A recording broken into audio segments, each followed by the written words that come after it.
और आइए खबरों में आगे बढ़ते हैं। बात अब छठ की। छठ कैसे अब ग्लोबल हो गया है, पूरी दुनिया में छठ पर्व मनाया गया, वो तस्वीर भी मैं आपको दिखाऊंगा। ग्लोबल हो गया छठ। ये तस्वीर देखिए, सबसे पहले देश की राजधानी दिल्ली की तस्वीर मैं आपको दिखा रहा हूं। दिल्ली में उगते सूर्य को अर्घ दिया गया, ये उस वक्त की तस्वीर है। अगली तस्वीर मैं आपको दिखाता हूं। दूसरी तस्वीर देखिए लखनऊ की। उत्तर प्रदेश की राजधानी लखनऊ में भी छठ पर्व धूमधाम से मनाया गया। अब देखिए कैसे छठ सिर्फ बिहार का नहीं है प्रोग्राम, ये दिल्ली में भी, यूपी में भी, और अब मैं आपको लिए चलता हूं पटना। अगली तस्वीर देखिए, ये बिहार की तस्वीर आप देख रहे हैं। पटना में भी उगते सूर्य को अर्घ दिया गया। सुबह सुबह वृत्तियां पहुंची, तस्वीरों में आप देख रहे हैं, और उसके बाद अर्घ दिया गया। अब आपको लिए चलता हूं दूसरे मुल्कों में, दुबई चलिए।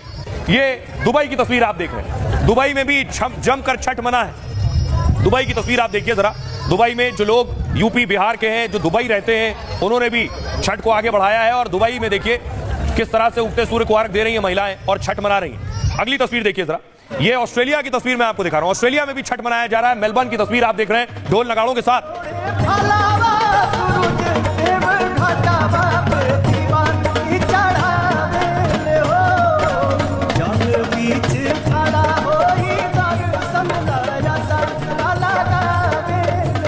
अब ये देखिए, ये अमेरिका की तस्वीर मैं आपको दिखा रहा हूं। छठ देखिए, अमेरिका भी पहुंच चुका है। वर्जीनिया में आस्था का सैलाब।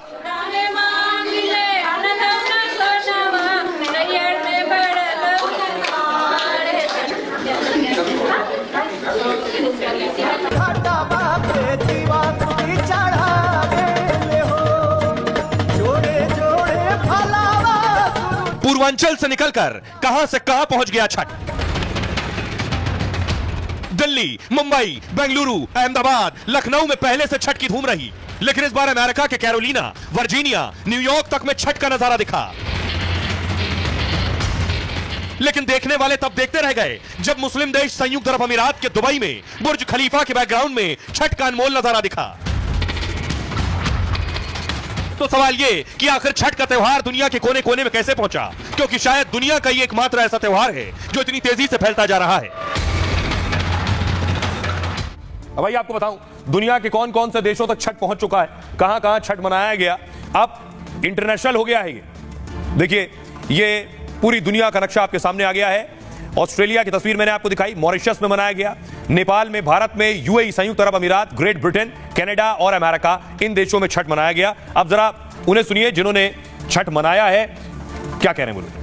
हमारा सबसे बड़ा त्यौहार है, हमारे बिहार का, हमारे यूपी का, हमारे समाज का, ये हमारा महापर्व है। इसके लिए हम लोग एक साल इंतजार करते हैं। हमारे लिए प्लीज बहुत सौभाग्य की बात है कि हम छठ पर्व करते हैं। ये महापर्व मनाया जाता है और 36 घंटे का व्रत रहता है, और मैं भी एक व्रती हूँ। हमको बहुत अच्छा लगता है ये पर्व करके, और ये हम लोग का मतलब सौभाग्य की बात है कि हमारे बिहार का ये अच्छा पर्व है, जिसका बहुत बड़ा महत्व है। इसका सबसे पहले इन्होंने सीता माता ने किया था इसको, जब वनवास जा रही थी तो उन्होंने गंगा मैया से मनौती मांगी थी कि सकुशल हम आ जाएंगे तो फिर आप काम करेंगे। तो जब वो सीता माँ आ गई तो उन्होंने सकुशल आते ही पहले छठ मैया का पर्व उन्होंने किया था। उगते हुए सूरज की छठी मैया की।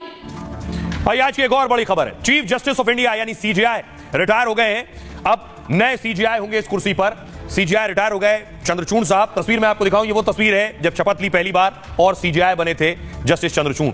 उनके फैसले आपको बताता हूं। आज उन्होंने रिटायरमेंट के मौके पर एक स्पीच दी, क्या कहा ये भी आपको बताऊंगा। लेकिन पहले ये भी बताऊं कि नए सीजेआई कौन होंगे। सबसे पहले चंद्रचूड़ साहब के बारे में बात। सीजेआई चंद्रचूड़ का कार्यकाल पूरा हो गया है। आज आखिरी दिन उन्होंने 45 केस सुने। अब सीजेआई किसी बेंच का हिस्सा नहीं बनेंगे। कल और परसों कोर्ट में साप्ताहिक छुट्टी है। सीजेआई चंद्रचूड़ 10 नवंबर को रिटायर हो जाएंगे। अपने कार्यकाल में सीजेआई ने 1274 बेंचों का वो हिस्सा रहे। उन्होंने सुप्रीम कोर्ट के मौजूदा जजों में सबसे ज्यादा फैसले लिखे। चंद्रचूड़ इकलौते सीजेआई रहे जिनके पिता भी सीजेआई थे।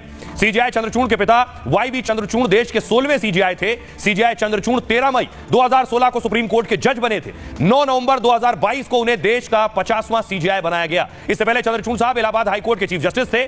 CJI D Y. चंद्रचूड़ महाराष्ट्र से ताल्लुक रखते हैं। उन्होंने दिल्ली के सेंट स्टीफेंस कॉलेज से ग्रेजुएशन की डिग्री ली, दिल्ली के फैकल्टी ऑफ लॉ से कानून की डिग्री हासिल की, और हार्वर्ड लॉ स्कूल से उन्होंने लॉ में मास्टर की डिग्री हासिल की है। कौन कौन से बड़े फैसले जो उनके रहे, राम मंदिर फैसले में भी बेंच का हिस्सा थे। चुनावी बॉन्ड पर जो फैसला आया, आर्टिकल 370 पर जो फैसला आया, मदरसा कानून, से जुड़ा फैसला, वन रैंक वन पेंशन पर भी सीजेआई थे और सबरीमाला मंदिर विवाद से भी जुड़े रहे इस फैसले से। दिल्ली सरकार बनाम केंद्र सरकार जो फैसला आया वो भी उन्हीं की कलम से आया। अब आपको बताता हूं अगले सीजेआई होंगे जस्टिस खन्ना, जस्टिस संजीव खन्ना देश के 51वें सीजेआई होंगे। जस्टिस खन्ना 11 नवंबर को पदभार संभालेंगे। सीजेआई के तौर पर खन्ना का कार्यकाल 6 महीने का होगा। जस्टिस खन्ना सीजेआई के तौर पर 13 मई 2025 को रिटायर होंगे। जस्टिस खन्ना दिल्ली हाईकोर्ट के मुख्य न्यायाधीश भी रह चुके हैं। जस्टिस खन्ना ने भी दिल्ली फैकल्टी ऑफ लॉ से पढ़ाई की है। अब आपको सुनवाता हूं, सुनिए जरा। सीजेआई चंद्रचूड़ साहब का रिटायरमेंट का वक्त था तो आखिरी वक्त में उन्होंने कहा कि मैं उन लोगों में शुमार हूं जो सबसे ज्यादा ट्रोल किया गया हूं। सुनिए। I'm sure all of you are aware of the amount that I have. आप सब जानते हैं कि मुझे कितना ट्रोल किया गया। I'm probably one of the most trolled individuals and judges across the system. शायद मुझसे ज्यादा किसी जज को इतना ट्रोल नहीं किया गया। With a Shayari, and the Shayari is मुखालिफ से मेरी शख्सियत संवरती है, मुखालिफ से मेरी शख्सियत संवरती है, मैं दुश्मनों का बड़ा एहतराम करता हूं।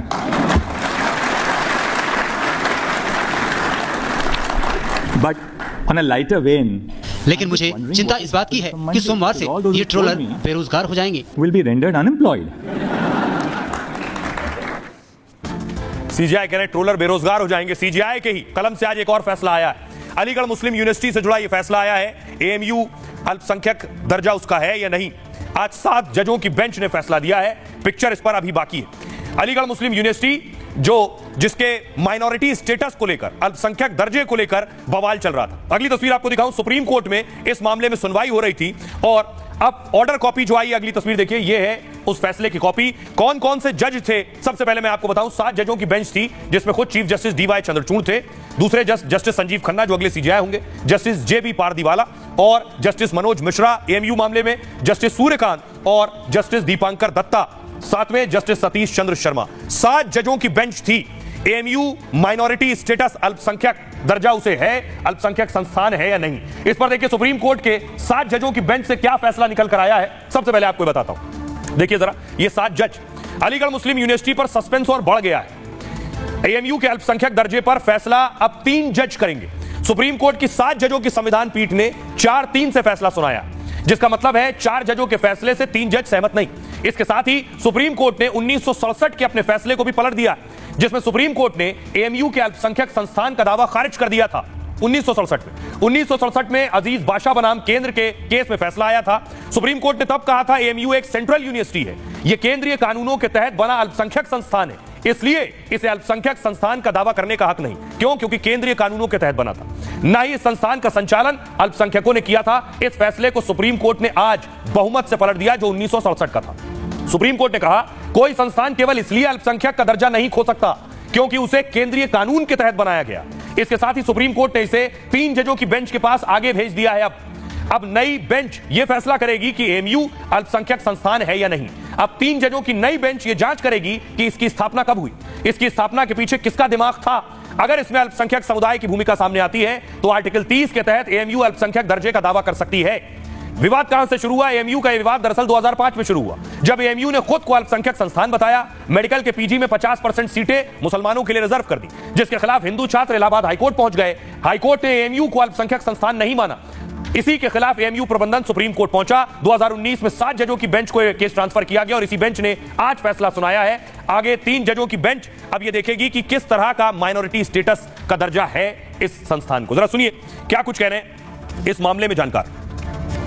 अलीगढ़ मुस्लिम यूनिवर्सिटी के लिए खुशी की बात यह है कि इंक्लूडिंग चीफ जस्टिस 4 जजेस की जो ने हमारे लिए वर्डिक्ट दिया है वो अजीज बादशाह को ओवररूल किया है। तो जब अजीज बादशाह को ही लेकर हम लोग सुप्रीम कोर्ट, हाई कोर्ट से सुप्रीम कोर्ट आए थे, तो आज जो है ये सबसे बड़ी पूरी अलीगढ़ मुस्लिम यूनिवर्सिटी के लिए और हिंदुस्तान की पूरी आवाम के लिए ये सबसे बड़ा अहम फैसला है कि हम अजीज बादशाह को ओवररूल किया है। जो टेस्ट आज सुप्रीम कोर्ट ने ले डाउन किया है माइनॉरिटी इंस्टीट्यूशंस को, उसको एएमयू सेटिस्फाई करता है या नहीं करता है, और वो एक छोटी जजेस की खंडपीठ डिटरमिन करेगी। लेकिन जिस तरह का टेस्ट ले डाउन किया गया है वो एएमयू की हिस्ट्री और एस्टैब्लिशमेंट के हिसाब से चांसेस काफी हाई हैं कि AMU will be found to be a minority institution. Aziz Badshah ने ये कहा था कि अगर एक कानून के तहत एक एजुकेशनल इंस्टीट्यूशन एस्टैब्लिश हुआ है तो इसका मतलब माइनॉरिटी नहीं है वो। अगर